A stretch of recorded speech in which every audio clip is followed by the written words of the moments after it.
The Google Pixel 4 is probably one of those phones that would have been really top-notch and probably on the hierarchy of the entire Pixel generation, but it didn't.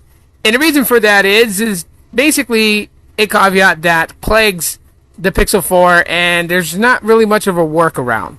Unlike Apple products that tend to have third-party manufacturers build things like extended battery cases, the Pixel 4 did not have that.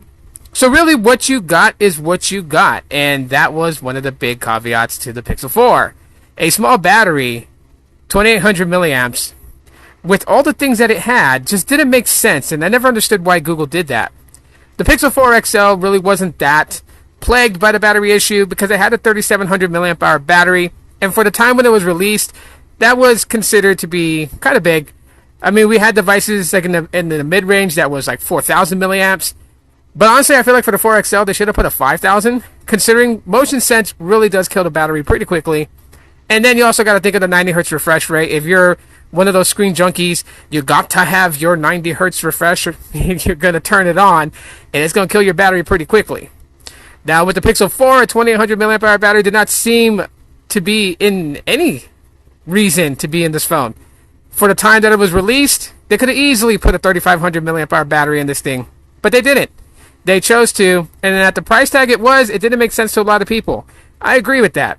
But now that I got the caveats out the way, let me tell you guys, the Pixel 4 is still a very capable phone. I'm not worried about 5G. I know some people are, and to each his own, but I'm not. Being on LTE does not make me cry. It does not make me wish I had 5G, because 4G LTE in my city is pretty good. 5G is pretty awesome.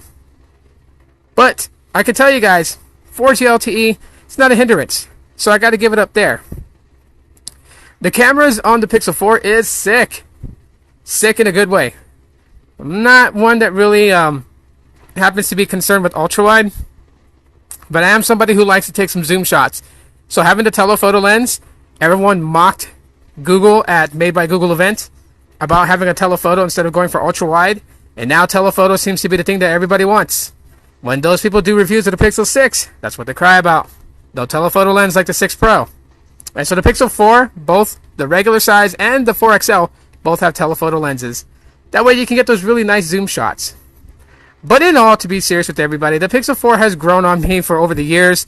It is one of the phones I love going back to. And even though I have the regular 4 model with a 2800 milliamp hour battery, so a very small size battery, I gotta tell you guys that the screen on time and the battery life is actually pretty good for such a small battery. It does fairly well. Of course, my days consist of me being at work, so when I'm at work, the phone's on the charger, if it's low. Other than that, I pretty much can get a good decent time with the battery, with maybe like one additional charge in a day before I go to bed, and charge it throughout the night. So battery is not a hindrance for me. Cameras. It's just as good as any other Pixel phone that I've used. I'm not bothered by the top notch or forehead, whatever everyone wants to call it that. I don't know. And that's just because, for the simple fact is, it houses something that I really like about the Pixel 4 that I thought they should have brought to other Pixels. The continuance of Face Unlock. So, that's pretty much all I have to say on the Pixel 4. Let me know your guys' thoughts. Thanks for watching. Aloha.